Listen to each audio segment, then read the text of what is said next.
Kenya ni marakaritio muno ni President William Ruto thutha wa kumunyitukia kimahenia ta ciana o ringi. President last week arakorirwo akianirira ati shilingi milioni 500 were paid to the Grammys niguo kuhost Grammy Award guku bururi-ini. Grammy ni iheo iheanagwo makiria bururi wa America to musicians and actors. Koguo President Ruto aragikorwo akira Kenyans ati he paid 500 million niguo iheo icio to be hosted guku bururi-ini.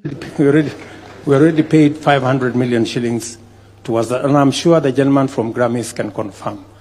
Kenya thutha wa gugikorwo makimenya ati Ruto lied again makiria live na where he was not supposed to lie. Kona Kenya matirakioera ici awards cia Grammy na urito maragikorwo makiurania itumi cia President Ruto guthi na mbere na kumahenia ta ciana ni iriku. Kenyans marakoretwo magituma marwa bururi wa America makenda kumenya if at all nima President William Ruto paid the 500 million a day after Kenya gugikorwo magipost muno irwa rirakorwo githerema guku online rirakorwo rikionania ati nima he lied live likithoma na kuga thank you for reaching out. The 2025 67th Grammy will take place on Sunday na shigakorwo take place arena kulia Los Angeles, California, bururi wa America. Oringi Ruto agitiga Kenya na maheni make live na ni undu wonekana kurakaria Kenya nginyagia makiria makiurania itumi ciake guthie na mbere